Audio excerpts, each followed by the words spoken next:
But the relationship Australia has with India is very different than probably Australia has with most parts of Asia. So what is the core of the relationship at the moment? Well, it's two things. In the economic relationship, it's the education relationship and tourism. It is actually the connections between people. And we've seen education now grow in quality and quantity in terms of the numbers of Indian students coming to Australia. So India is now the second largest source of overseas students for Australia. And half of our universities, about 23 universities, have a presence, a physical presence in India. And the demand is just going to keep going up.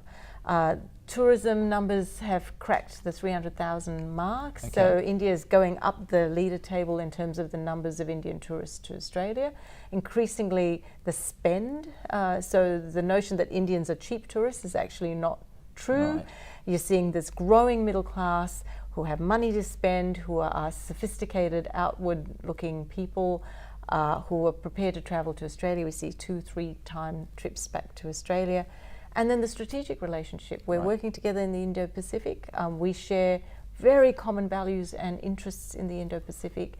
India is a genuine, real strategic partner, and it sees Australia, most importantly. And one of the other things that's so fascinating for us there is just, and again, possibly gets talked about a little bit, is the technology revolution that's happening in India. I mean, we're all kind of used to the big call centres and the tech producers there, but actually just as a consumer in India, the stuff that's available, I mean, people talk about China a lot, but it's really exciting, isn't it? What's happened there in the short time you've been there. You've got an app for everything now. And you've seen the Indian system actually move this along. So these tech companies that started off as back office operations are now moving quite consciously into cutting edge software development.